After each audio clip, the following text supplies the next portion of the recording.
Boa noite, galera. Ótimo sabadão para vocês. João Dornelas. Estamos aqui com um convidado super especial, né?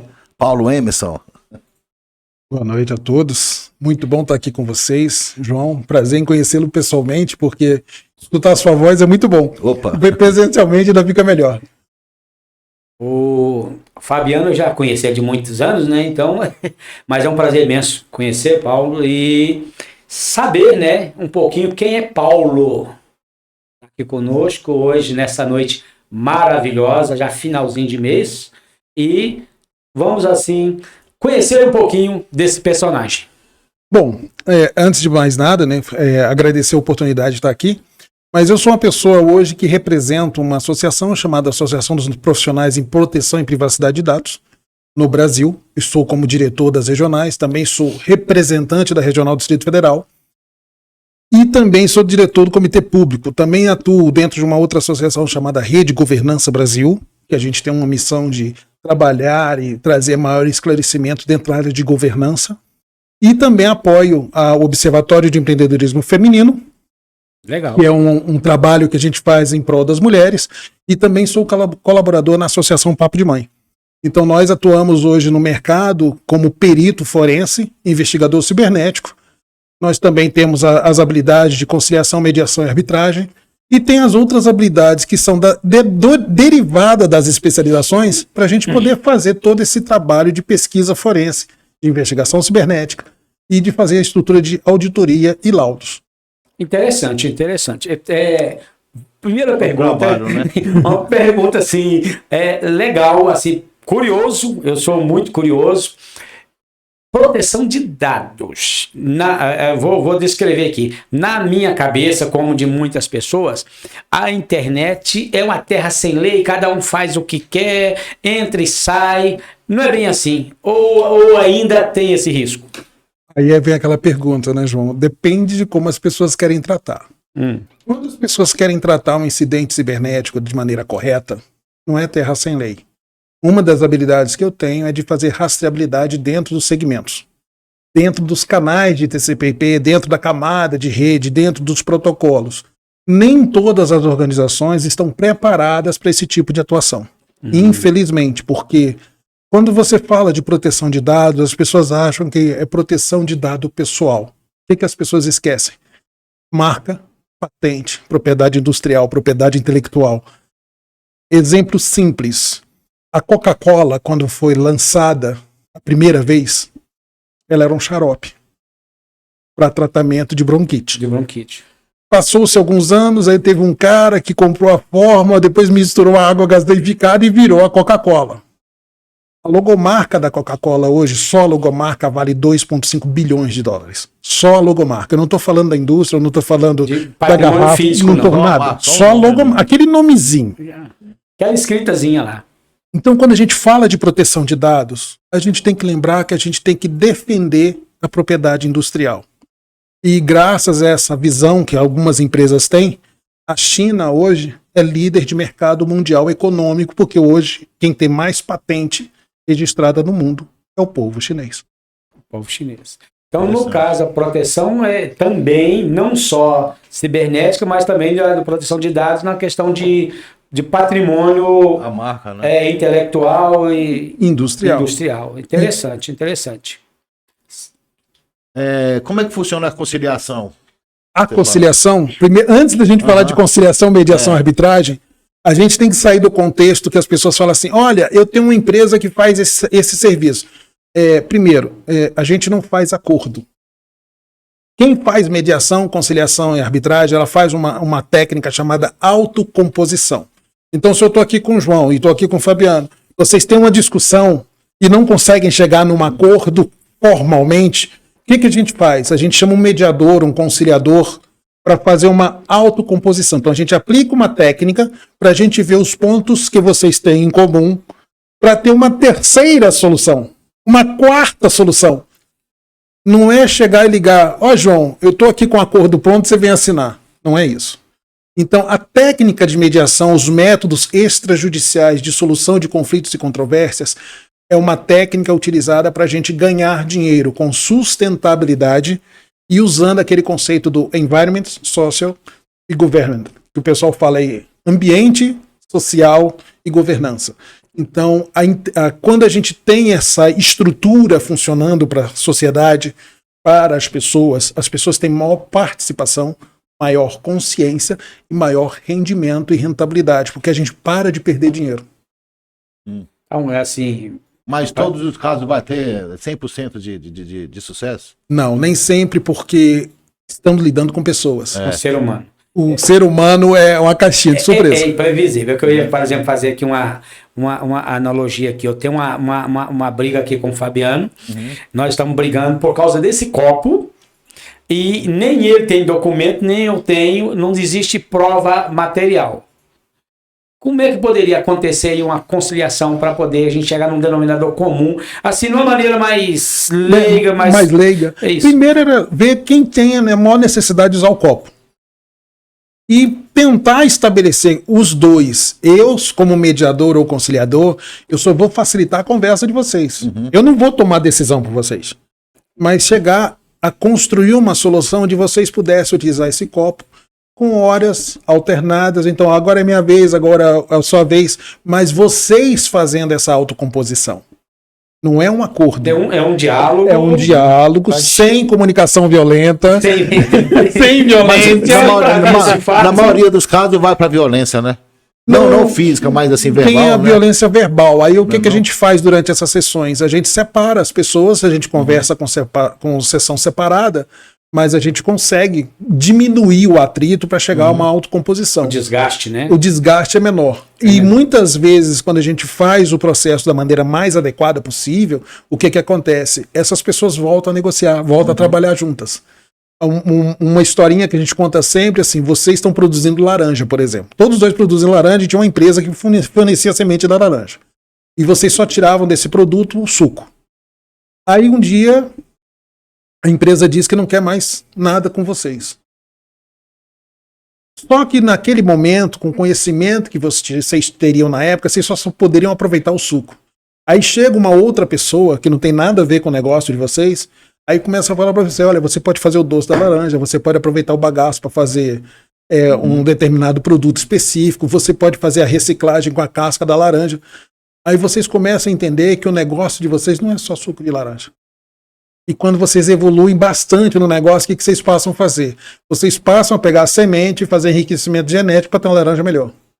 Então, de uma situação de conflito por causa da produção do suco de laranja que não estava sendo aproveitada, vocês chegaram a um ponto que vocês passaram a definir uma tecnologia de laranja para ser vendida no mundo.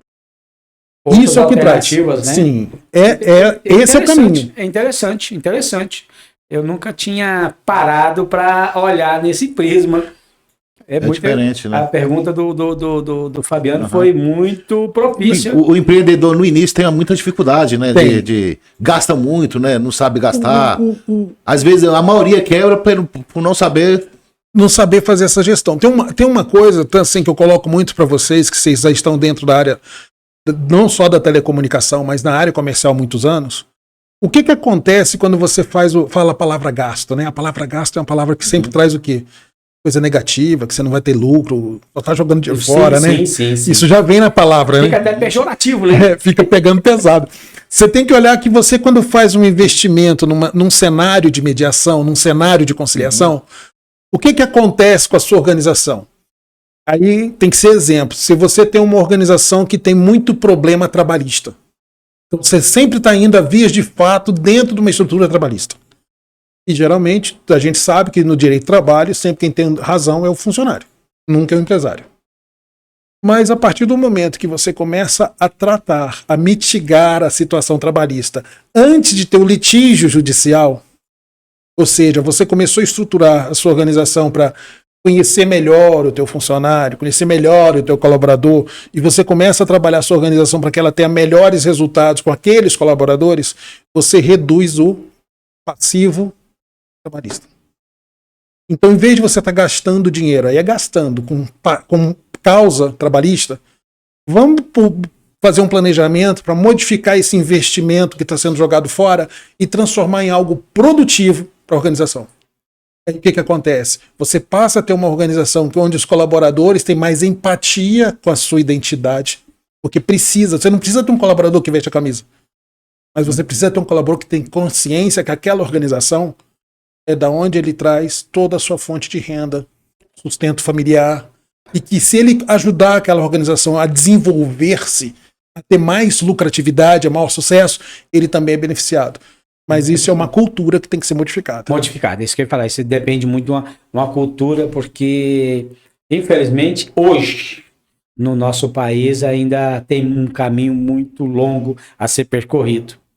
Porque o que a gente vive no dia a dia, o que a gente vê, às vezes o colaborador, ele está ali só pelo salário dele, e na primeira oportunidade ele quer tirar vantagem numa causa trabalhista, em alguma ação contra a empresa. Por outro lado, o empresário está muito ferido, está muito já machucado nesse sentido, e está retraído e poderia investir mais no social, na qualidade de vida, não chegar nesse ponto, né? No aprendizado do funcionário. Ele não faz por quê? Porque ele sabe, ou ele pensa que ele está fazendo isso, ele vai jogar dinheiro fora, porque uma hora ou outra o funcionário vai sair e vão partir para não é na hora da contratação, não, que o empresário vê isso, não? Não consegue. Sim, existem coisas que, assim, infelizmente, a gente lida com seres humanos.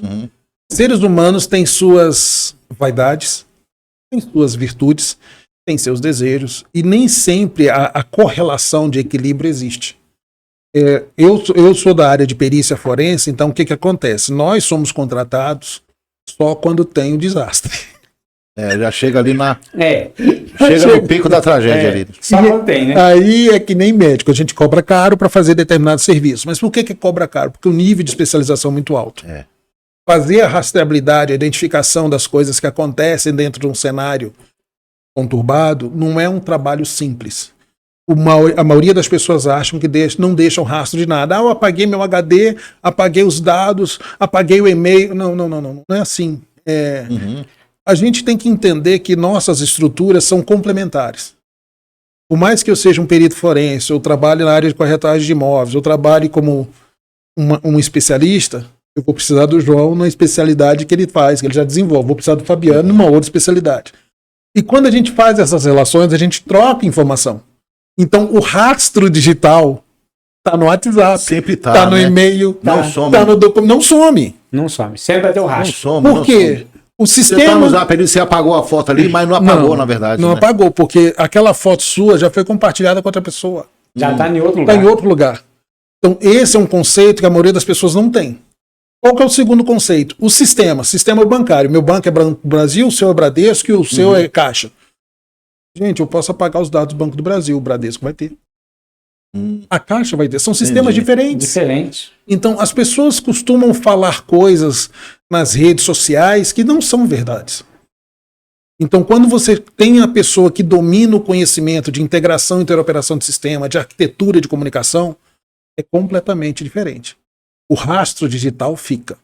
Assim como, antigamente, o rastro físico fica, porque os peritos não são de hoje. Existem os investigadores, a polícia, os detetives. Como é que era feito antes? Antigamente não tinha nada digital. Então o rastro sempre fica. Hoje está mais fácil para vocês. Está mais simples. Mais simples, não é mais fácil. Simples. Mais fácil não, está mais simples. Mais simples. Não, é interessante, porque sempre quando a gente pensa na internet, no digital, é que apaga e acabou. Né? Mas não apagou. Não apagou, porque tem o compartilhamento, tem o tal do cloud. Né? A nuvem. Quando o pessoal fala a nuvem. Quando o pessoal fala essa nuvem, o cloud, na verdade é um data center. Primeira coisa, que tem que tirar o mito, né? Ela não está na nuvem solta lá no ar. Existe um data center que está sendo replicado. Entendi. Por exemplo, a gente chama de as fazendas de data center, né? Os farms de data center, os farms de cloud.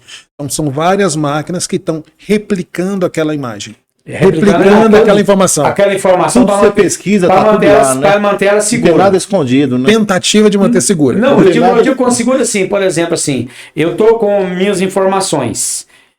Aí essas informações ela tá num equipamento, se ele der pau eu perdi tudo, mas se ele tiver replicado em outros, ele tá seguro. Tá mais seguro.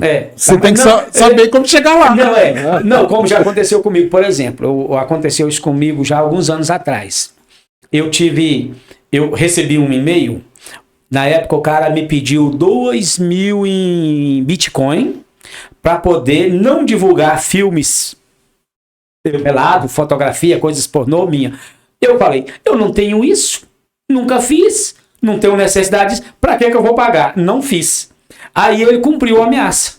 Ele, não sei como ele conseguiu, mas ele destruiu o meu e-mail, e com o meu e-mail ele destruiu o meu site. Eu tinha um site, eu não consegui mexer no meu site, o meu e-mail acabou, eu tinha uma conta no Google de anúncio, perdi tudo que eu não consegui recuperar. Eu tive que fazer tudo novamente. Aí eu falei assim, olha, algumas coisas que eu tinha no e-mail, se eu já tivesse deixado na nuvem, eu não tinha perdido. Eu perdi alguns documentos que ficaram no e-mail. As técnicas que as pessoas costumam utilizar nessa parte de e-mail, existe uma coisa chamada Keylogger. É um aplicativo, um executável que você instala na máquina da pessoa e você captura tudo que ela digita. Assim é uma das formas que a gente pega e captura a senha. Eu posso te mandar isso via e-mail? Posso. Eu te mando via e-mail, você abre o e-mail, lá tem um anexo, tipo um PDF, um arquivo que atiçou sua curiosidade, você clicou no arquivo. Quando você clica no arquivo, instala o aplicativo. Então, o que eu costumo falar muito para as pessoas quando acontece esse tipo de situação? Você recebeu e-mail, você conhece a pessoa? Não. Se não conhece, nem abre o e-mail. Ignora. Mas a pessoa mandou e-mail ali, vai fazer propaganda falando que tem foto minha pelada. Diz, pode fazer, porque eu estou disponível. Estou disponível no mercado, eu estou querendo ver se eu ganho mais dinheiro. Mas o que acontece? São técnicas que eles usam, tá? Que aguçam a sua curiosidade e à medida que a gente vai fazendo a engenharia social, a gente vai sabendo quem você é. Então é técnica. Agora, o que a gente procura? Eu procuro orientar todas as pessoas que trabalham comigo, as pessoas que estão próximas a mim. Cara, você conhece o e-mail? É de pessoa conhecida? Não. Ignora. Hoje eu faço isso. Hoje eu abro os e-mails de empresas que eu estou relacionando ou pessoas que eu estou relacionando, que eu conheço e tudo. Caso contrário, eu já vou excluindo tudo, porque isso já aconteceu, já tem o quê? Eu acho que tem uns 8 anos isso, e para mim foi um prejuízo muito grande, porque eu tinha muitos documentos de livros, de material meu, que eu guardava no e-mail, e eu perdi tudo, não consegui recuperar, porque o cara queria uma coisa que eu não ia pagar de uma coisa que eu não tinha mesmo, eu não estava nem aí. Nesse caso dele aí, vamos supor, ele apagou os e-mails, resetou lá o HD, tem como recuperar? Bom, se o HD dele, se ele tiver um HD, aí depende do HD, porque o que acontece? Um dos trabalhos que eu faço é recuperação de desastre. Disaster recovery, que o pessoal chama. Mas depende do tipo de HD. Se for um HD físico, que a gente chama de hard disk drive, que é um tipo de tecnologia. Existe disco desse tipo, que é tecnologia híbrida.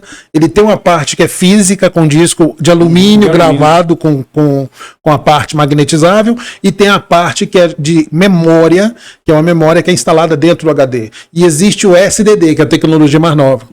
Na tecnologia mais nova, a recuperação é mais difícil. Mas não é impossível. Mais difícil? Eu pensei que era mais fácil. Não, é porque o que acontece? Quando você usa a estrutura de HD, disco físico, você tem lá a cabeça de leitura que ele lê a estrutura magnética de um disco que está rodando a determinada velocidade. Então a gravação do dado não é linear. Então ele não apaga o disco na mesma hora. Então a técnica de recuperação é baseada nessa arquitetura de desenho. Quando você trabalha com um disco que é de memória, quando ele for memória, é memória RAM mesmo, a gente já reescreve no mesmo lugar. Então tem diferença da técnica. Aí as pessoas não sabem disso. Aí tem gente que promete mundos e fundos em cima de uma coisa que não conhece. Então existem diferentes métodos para você fazer trabalho de recuperação de disco. Não é da forma que as pessoas chegam e apresentam aí no YouTube. Google.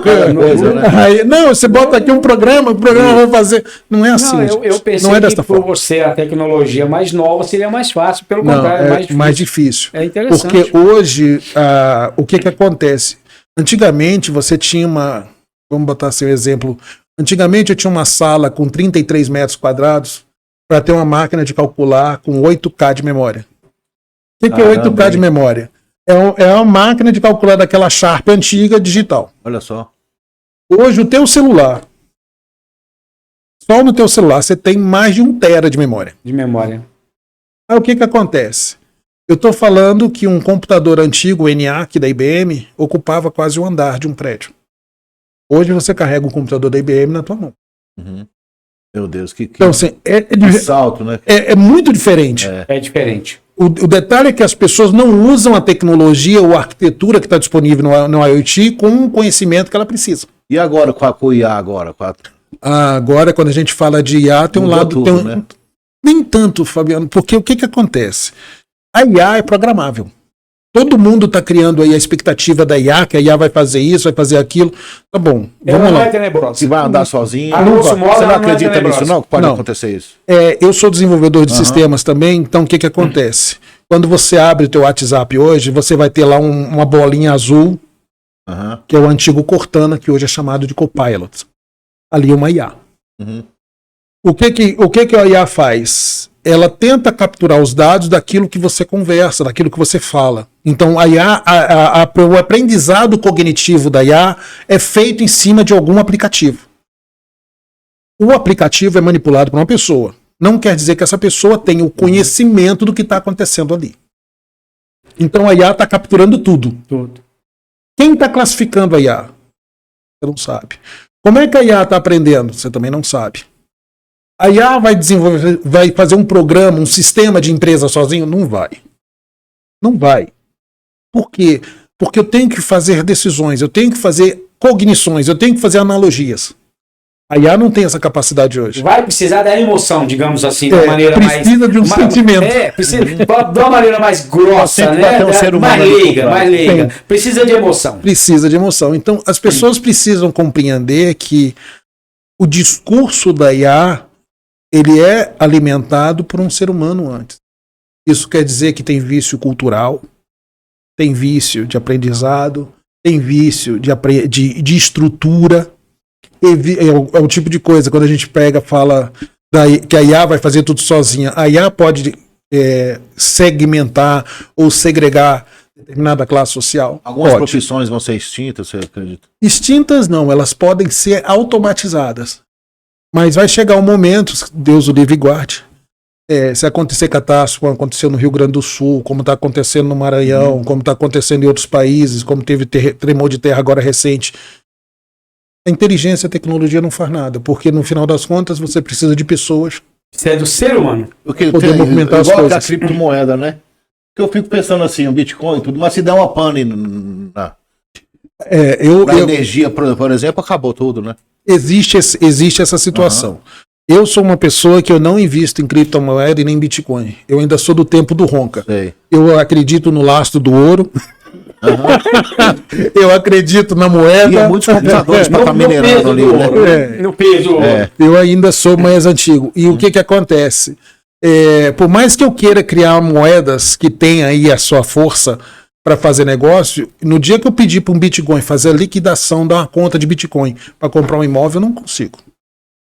Na hora que eu pedir a liquidação de um Bitcoin para transformar em moeda, eu não consigo.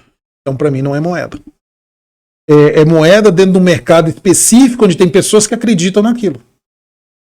Eu preciso da moeda que, se eu for para o Nepal, ela tem que funcionar. Se eu for aqui para o Acre, que é um local do Brasil que tem menos tecnologia, ela tem que funcionar. É a mesma coisa eu chegar aqui para você e falar assim, o Pix funciona. Diz, tem internet? Se não tiver, já era. Já era.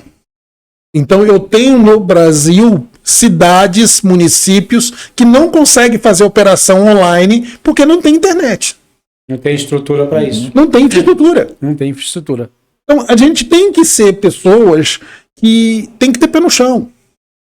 Não é da forma como as pessoas pensam. As pessoas acham que a realidade que eu tenho em Brasília, DF, é a mesma realidade que eu tenho em São Paulo. Não é. Não, é diferente. Já, né? E eu tô falando só da capital. Eu não tô falando ainda do interior. Aí que o bicho pega mesmo. Aí, a gente precisa ter essa percepção.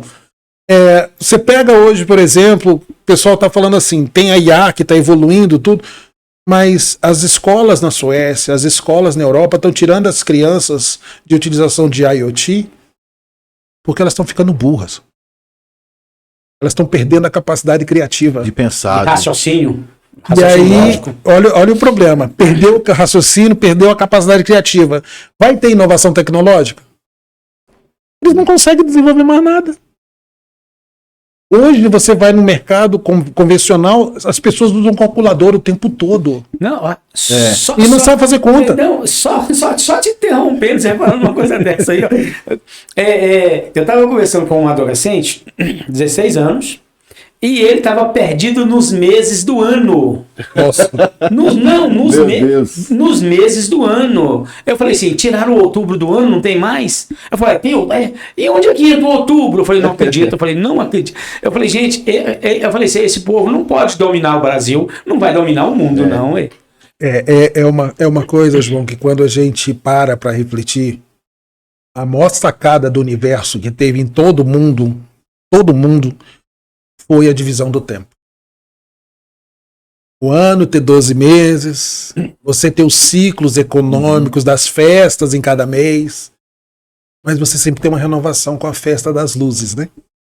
E era um evento pagão, que hoje foi trabalhado para trabalhar com o sincretismo católico, da estrutura do cristianismo, nascimento de Cristo, mas isso dá o que? Sentido para a vida. Para a vida. Então o tempo, a variável tempo é primordial para todos nós. Para tudo. Muita gente não percebe isso. Então, o que acontece? A partir do momento que você substitui na variável tempo a sua pessoa por um equipamento, que tipo de ser humano você está criando? Esse é o dilema. Hoje, quando um pai dá um iPod, dá um tablet, dá um celular, dá um smartphone com uma criança de 4, 5, 6, 7 anos, e essa criança passa a não ter mais referência humana. Que ser humano você está criando? Isso é importante. Ele vai crescer refletir sobre isso, é verdade. Vai para o mundo perdido, né? E isso impacta na perícia, isso impacta na medicina, isso impacta na engenharia, impacta na estrutura acadêmica. Em tudo. E as pessoas param de se relacionar. Eu costumo dizer que nós somos escravos da tecnologia. Nós aprendemos a ser pessoas isoladas numa ilha porque não temos a capacidade de falar com outras pessoas. De relacionar. Eu estou, inclusive, até dando uma palhinha, fazendo a minha propaganda aqui, né? Eu estou terminando de revisar a minha mentoria sobre Conectar-se, que fala justamente sobre relacionamento, porque eu vejo que hoje há uma necessidade muito grande de bater nessa tecla, porque, igual você falou mesmo, isolado numa ilha, as pessoas, você entra num trem, você vai num banco, qualquer lugar que você vai, tá todo mundo com o celular na mão, envolvido no celular e não para conversar um com o outro, para trocar ideia. Como eu acabei de contar agora desse menino que não sabia onde entrava o mês de outubro no calendário. Um absurdo. Não, aí assim, para mim é o fim da picada.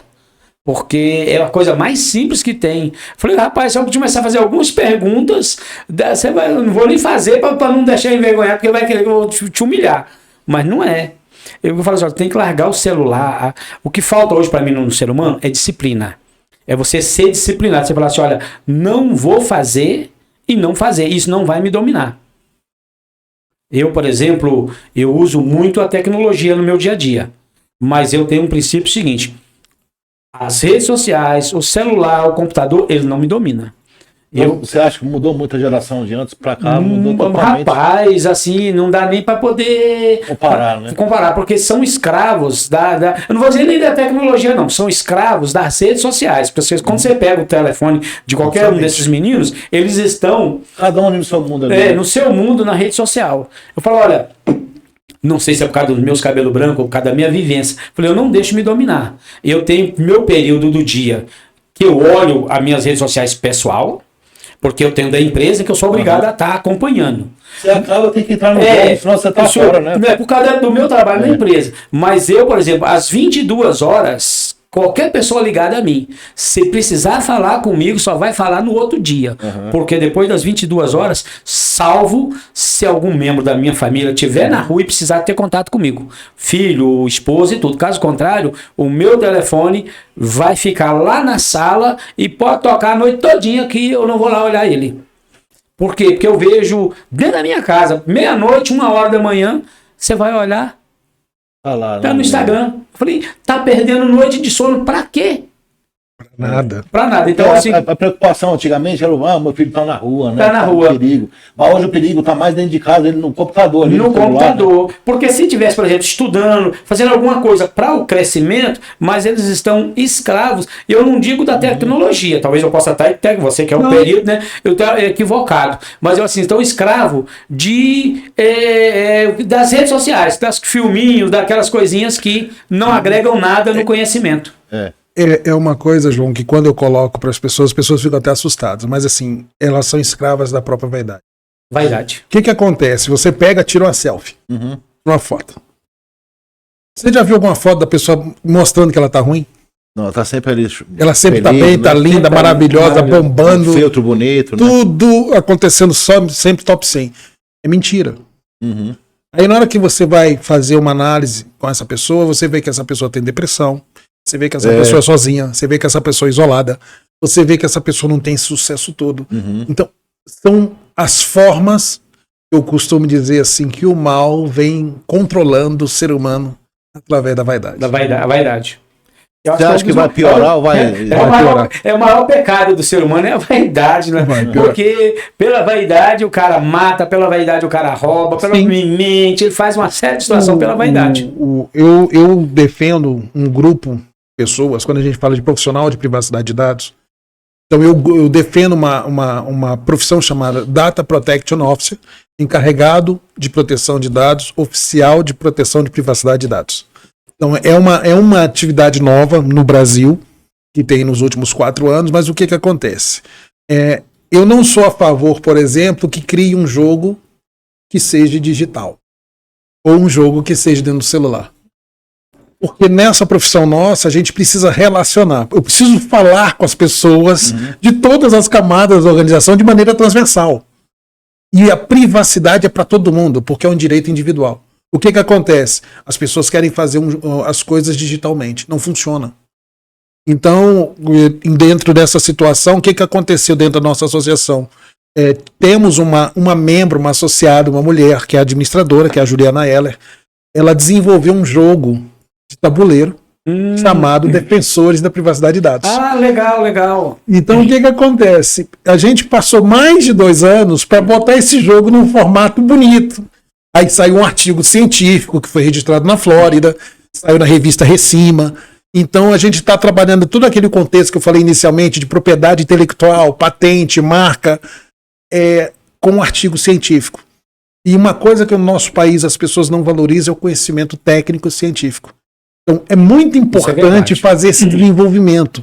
Quando eu olho para qualquer organização, qualquer negócio, qualquer segmento, cada empresário tem o seu DNA, cada empresa tem seu RNA, cada organização tem sua excelência. E isso precisa ser documentado, precisa ser catalogado, precisa conhecer o procedimento para poder ter visibilidade, para a gente poder ter renda residual.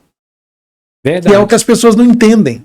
Não é a privacidade de dados que está em jogo, é a privacidade de dados do seu país, é a privacidade de dados da sua empresa, é a sua excelência no que você faz. Então, quando a gente trabalha a parte de perícia, que a gente fala assim, você é perito forense, digital, você é investigador cibernético. Mas o que se defende quando você faz isso? Você quer saber a verdade, com fato e com técnica. E com técnica. E técnica que é a ISO, a gente usa as regras ISO para fazer isso. Então, quando a gente trabalha esse contexto todo e você começa a entender que isso faz parte da sua vida, você não está fora disso. Como é que você não está fora disso? Deus o livre, tá, gente? Mas a gente precisa, por exemplo, fazer um procedimento de stent e colocar através de cateterismo pela artéria. Como é que era antigamente? Você abria a pessoa, abria o coração para chegar na veia para botar o stent. Quando você abriu o coração, a pessoa morreu. E hoje? Hoje você bota para um tubo que coloca na artéria, seja do teu braço, ou seja do teu fêmur, na ortofemoral, aí chega com um tubozinho de menos de 2 milímetros e leva um canudinho, limpa e bota esse canudinho para fazer a dilatação. Aí você sai da cirurgia, 5 dias você está em casa. Está em casa. Mas isso é o quê? Tecnologia, ciência, inovação. Muito estudo, né? Muito estudo. O médico ainda pode operar em outro lugar, né? Remotamente. Robô, né? Remotamente. Mas o robô eu tenho medo. O robô deu apoio e O robô tem medo, você acaba a energia. Tem que esperar. Não, eu tinha falado com ele aqui no início aqui, eu vi o cara num Volvo, cara, no banco de trás, o carro indo sozinho. Sim. E ele, aquela confiança, eu falei, meu Deus, eu não me arrepiei. Não, tem coisas, Fabiano, que a gente quando olha, a gente fica encantado. Mas, por exemplo, o Brasil vai conseguir ter carro, vamos dizer assim, inteligente rodando assim, numa cidade é possível. Mas nas nossas rodovias, não. Eu vi uma reportagem sobre isso há muitos anos atrás, que o Brasil pode até ter carro com essa alta tecnologia, ele só não tem estrada para isso. Não tem condição. Se você vai na Suécia, na Europa da vida, a rodovia tem fibra óptica. Então, existe a possibilidade com a tecnologia, através de um negócio de rádio, alguma coisa, fazer esse controle mais assertivo. Agora, tu vai confiar no GPS? E se a estrada não estiver lá? E se ela não tiver? E os buracos da estrada? A ponte, né? E aquelas pontes que estão caindo, como está acontecendo hoje. Isso. Então, tudo isso acontece. A gente precisa ser realista. Realista, não é pessimista. As pessoas confundem você ser realista com pessimista. Eu defendo essa ideia. Assim, olha, seria lindo, maravilhoso e até poético, mas nós não temos infraestrutura para ter essa tecnologia. O carro todo elétrico ainda vai demorar, né? Para dominar. Olha, né? Eu, sendo sincero contigo, Fabiano, é a quarta vez que eles tentam botar esse negócio para rodar. E eu acho que não vai dar certo. Primeiro, até hoje eu não sei como apagar o fogo do carro elétrico, porque é químico. Primeira coisa. Coisa de louco. Segunda coisa, eu tenho um tempo de carga muito alto. Terceira coisa, o Brasil no mundo é o país que tem mais energia sustentável limpa, é o Brasil. Não adianta eu ter um carro elétrico e andar com gerador a diesel. Vai dar na mesma. É uma controvérsia. Assim, é uma controvérsia. E assim, a quarta coisa é, quando eu falo discurso de patente, tecnologia, existem as patentes que realmente fazem o mercado econômico girar. Agora, existem as patentes que você não tem acesso. Recentemente foi fechado um acordo agora no Brasil num medicamento que custa R$17 mil ou R$70 mil. Quantas pessoas podem usar esse medicamento? Meu Deus, pouquíssimas mesmo. Contando os dedos ali, né? Eu já tive uma situação que meu pai em uma semana consumiu só de remédio R$250 mil. Meu Deus. Não é todo mundo que consegue pagar isso. Verdade. Então, assim, tem coisas que quando a gente fala de povo, nação, a gente tem que parar e refletir. Exemplo, quando você olha o 14 bis. O 14 bis é o primeiro avião motorizado que decolou e voou com capacidade própria. Isso foi reconhecido há mais ou menos 4, 5 anos atrás. Porque as pessoas falavam que o avião era dos irmãos Wright. Foi lançado uma catapulta. E é duro, gente. Nós no Brasil temos que valorizar o nosso país. Nós temos vários processos, vários procedimentos. Quando a gente fala de sistema de integração e interoperação, nós temos sistemas que falam diferentes tecnologias, diferentes momentos econômicos que conversam. Não é todo o país que consegue trocar um cheque de uma ponta que está no Chuí, no IPOC, na velocidade que nós trocamos no Brasil. Continental, o Brasil é continental. É enorme. As pessoas não entendem isso. O Brasil é continental. Quando você pega um país da Europa, que você atravessa ele... 200 quilômetros. O Brasil, se você for atravessar de avião... Leva um tempinho. Eu falo assim, é um dia. Então tem coisas que, quando a gente fala nesse mercado nosso de inovação, a gente não dá valor no nosso país. E a gente precisa valorizar o nosso país. A gente precisa entender que o nosso país exporta tecnologia. E tecnologia de ponta. De ponta. Só que não é todos nós que temos um conhecimento. Então nós temos que saber valorizar o nosso profissional, o nosso mercado. E sair do discurso de ser escravo ou de ser colônia. Porque o que acontece? A pessoa quer te contratar hoje dentro de uma estrutura de trabalho, quer te contratar você, gerente de projeto, bilíngue, para ganhar R$5 mil. Não dá. Porque só a formação do gerente de projeto é mais de 25 mil. São situações que é fora de lógica. Total. Fora de lógica. Eu concordo. Igual eu falei, dentro da área, dessa área que nós estamos falando aqui, eu tenho noção de como funciona, que eu falei pra você. Não sei fazer, mas eu sei a dinâmica toda. E eu sei que a especialização disso é cara, é alta, consome um alto nível de estresse para quem está programando, porque um ponto, vamos dizer assim, um ponto fora do lugar atrapalha todo o negócio, entendeu? Um ponto, uma letrazinha que o cara digitou lá e não foi aquela letra, até ele descobrir que ele errou ali, ele já vai ficar uma semana analisando o que ele fez. Eu sei, sim. E precisa ser valorizado. E o volume de dados, né? Você tem que olhar que a gente está falando de transações que mexem, por exemplo, por dia 5, 6, 7, 8 milhões de reais. Você chama um cara para cuidar da tua segurança da informação, da tua segurança organizacional, aí você quer pagar para esse cara 3 contos. Você tá pagando pro cara invadir mesmo.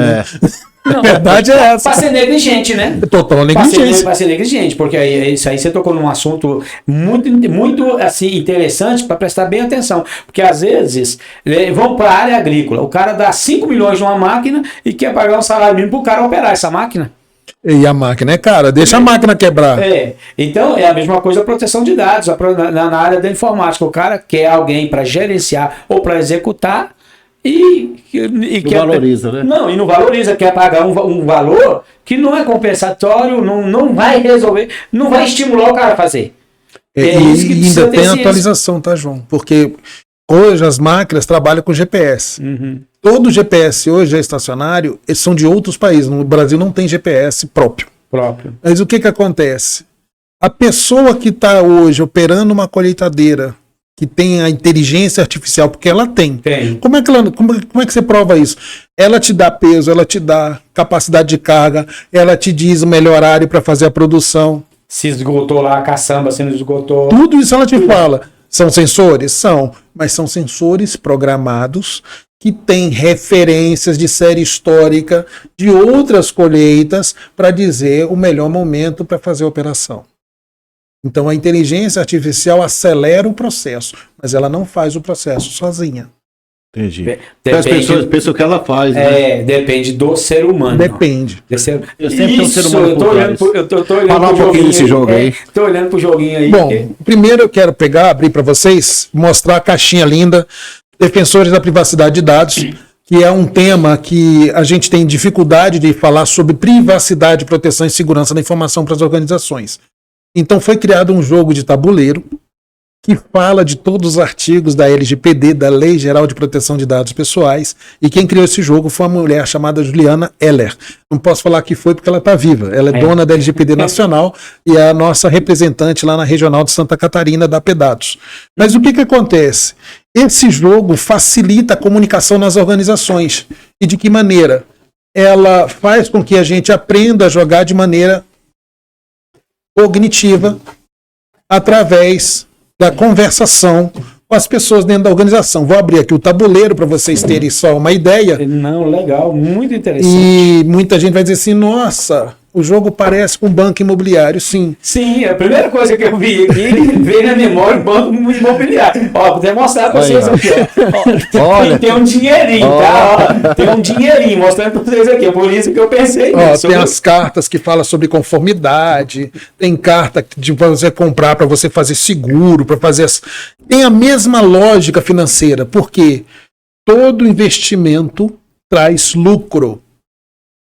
E tem que trazer, porque senão... Não, tá errado. Tá errado, tem alguma coisa errada. E o que acontece? Neste jogo a gente fala, por exemplo, tem aqui, ó, a Câmara Privada, que é o quê? Você tem que, em vez de você ir para um rito judicial, litigioso, não. Você vai para um rito consensualista. Porque no artigo 52, parágrafo 7º, diz que você pode fazer conciliação diretamente com os titulares de dados. Então, hoje existe uma Câmara Privada na Pedados que trabalha com isso. A Câmara Privada em si é uma técnica que é muito antiga. Como é que a gente sabe que é antiga? Quando você fala de arbitragem, que é um dos métodos da Câmara Privada, quem fazia isso? os gestores romanos, os governadores romanos das polis.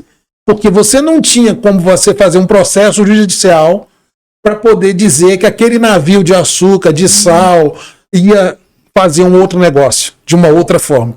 Então, o governador, na época, tinha o poder de fazer essa composição. Isso também veio para o Brasil na época das capitanias hereditárias. Os capitães das unidades hereditárias tinham esse poder. Então, o conceito é antigo. E ele foi reestabelecido no Brasil em 1996. Em 2015, ele foi colocado dentro do CPC, de uma maneira mais ampla. E aí foram colocados mais os institutos da conciliação e mediação. Legal, então, interessante. A gente vem trabalhando desde 1996 no Brasil e 2015 com o CPC para colocar essa nova forma de método extrajudicial de solução de conflitos. E existe o método auxiliar que está dentro dos tribunais, que são lá as câmaras do Sejusc. Então, a gente tem como fazer isso de uma maneira melhor para a sociedade e diminuir a quantidade de processos que estão no judiciário. Perfeito, isso é bom. Isso ajuda muito isso está aqui dentro do jogo também. Eu tô aqui olhando aqui. Pode olhar que os olhos brilham, né? Porque é uma coisa assim que não é só um joguinho, é uma aula. É uma aula. É uma aula.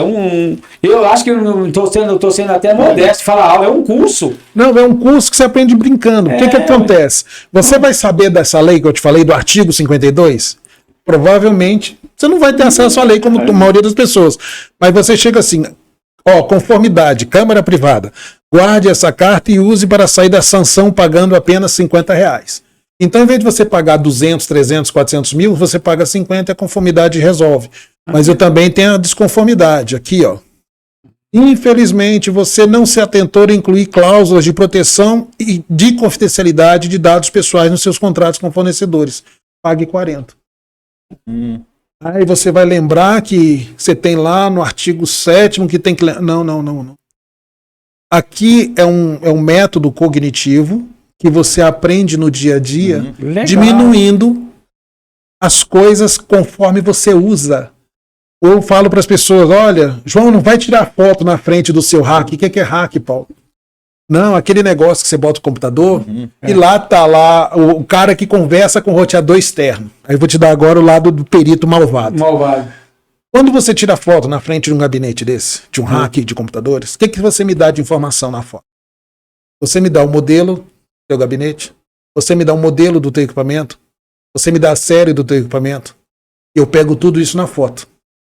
Com isso, eu vou pegar e vou verificar se o seu equipamento está com a atualização do patch. O que é a atualização do patch? Aquela atualização do software para saber se você está em conformidade com a segurança. E o que eu descubro? Que está tudo aberto. Está tudo aberto. Caramba, hein? Aí pronto. Eu estou falando aqui de um procedimento simples de pentest. Olha só. As pessoas tiram foto na frente do seu equipamento de computador, elas não entendem por que um pentester entregou tudo ali, né? Invade. Essa é uma técnica. Eu vi o sistema operacional. Dependendo da tela do sistema operacional, existem marcações que me dizem a versão do sistema operacional. Obrigado. Não é para quem trabalha na área, para quem está ali, ser com boa, com má intenção, já não conhece. Aí o que acontece? Eu já estou com 50% do ataque montado. Só com a foto. Agora, você vai continuar tirando foto quando você viaja de casa? Você vai continuar postando foto no teu Facebook, no teu Instagram, aleatoriamente? Então, é um trabalho de conscientização. É muito interessante, chamou muita atenção. É um trabalho diferente, não é um trabalho que você tem que conhecer a lei, você tem que mudar o comportamento. Isso, é o comportamento que tem, voltando àquele ditados antigos, né? O uso do cachimbo é que entorta o queixo. O uso do cachimbo é que entorta o queixo. Então foi muito bom, hein? Não, fantástico. Esse bate-papo aqui foi um curso para mim muito. Aqui. Valeu o momento. Bom, gostei. A menina tá de parabéns, né? Menina assim, eu não vou chamar de menina, não, mas Juliana, ela gosta mesmo. A menina ela vai estar escutando hoje, tá de parabéns. Eu trabalho com desenvolvimento pessoal com pessoas. E quando eu vejo uma coisa dessa assim, eu falo, rapaz, essa pessoa evoluiu muito, está bem desenvolvida, porque criou um joguinho que faz parte do DNA do ser humano, gostar de jogar, emociona. E acho que mexe com a vaidade, voltando lá no início, do ser humano. E é um curso, alguma coisa que vai te ajudar muito. E tem um detalhe, tá, João? Esse jogo, o treinamento que a gente tem junto com ele, a gente melhora a curva de aprendizado da organização em mais de 70%. Nossa. Maravilha! Por quê? Porque todo mundo que está na empresa aprende a jogar. Aí a pessoa que está na empresa vai querer comprar o jogo para levar para casa. Perfeito. Então você começa a fazer o trabalho social de educar. Vai estar atingindo a família. Todo... E aí você começa a fazer a modificação comportamental que o Brasil precisa sobre propriedade industrial, propriedade intelectual, sobre direitos humanos. Os humanos. Não, é fantástico. É igual, por exemplo, aqui, fazendo uma associação, o Banco Imobiliário. Se jogasse aquele jogo com seriedade, melhoraria o lado financeiro da inteligência financeira de todo mundo que está envolvido. O problema é que a maioria que brinca com ele não olha com esse tino, não olha com essa visão. Mas se brincar com aquele jogo, com esse tino, a pessoa melhora demais a inteligência financeira dela. Assim, eu tenho o Banco Imobiliário, eu tenho esse jogo, eu tenho um cash flow. Eu gosto muito dessa parte da estrutura da dinâmica que isso aqui faz. E o que acontece? Hoje, em Brasília, quem está representando esse jogo é o Instituto IMEA, que é a minha empresa, que trabalha com mediação e arbitragem. A gente também representa a PEDATOS, que é a Associação dos Profissionais. A gente também atua junto com a Rede Governança Brasil para melhorar a governança do país, dos municípios. A gente também atua com o Observatório de Empreendedorismo Feminino, que a gente vai trabalhar para fazer com que as mulheres se destaquem no mercado. Então, na verdade, eu tenho uma suíte de soluções que vai juntando as organizações e elas trabalham de maneira colaborativa, gerando negócio para a própria cidade. Legal. E a gente tenta fazer junto com as pessoas, com os parceiros, com as oportunidades. E eu falo assim, quem é músico, né? O canal nosso aqui é o MB360, música é harmonia. Mas para a gente ter harmonia, a gente tem que escutar quem está do nosso lado. E a gente, por mais que tenha especialidades musicais com algum instrumento ou outro, a gente, para compor numa verdadeira sinfonia, é um time grande. É um time com histórias diferentes. Orquestra mesmo. Isso faz diferença. Faz muita diferença. Paulo, foi um prazer te receber aqui, viu? Estamos juntos. A aula hoje foi... Rapaz, para mim foi... Eu nunca vi. Rapaz, pena que acabou hoje. Eu estaria aqui com energia, disposição, muita curiosidade para horas e horas aqui de programa. Tá? Eu sei que vai assistir, você que está assistindo hoje, né? Compartilhe com o maior número de pessoas, se você puder compartilhar, porque hoje nós tivemos aqui uma aula, né? Uma aula fantástica sobre proteção de dados, sobre perícia, sobre muita coisa aqui que vai te ajudar no seu dia a dia. Então é isso aí, galera. Até o próximo sábado. João Dornelas, Paulão. Um abraço. Um abraço. Tamo junto.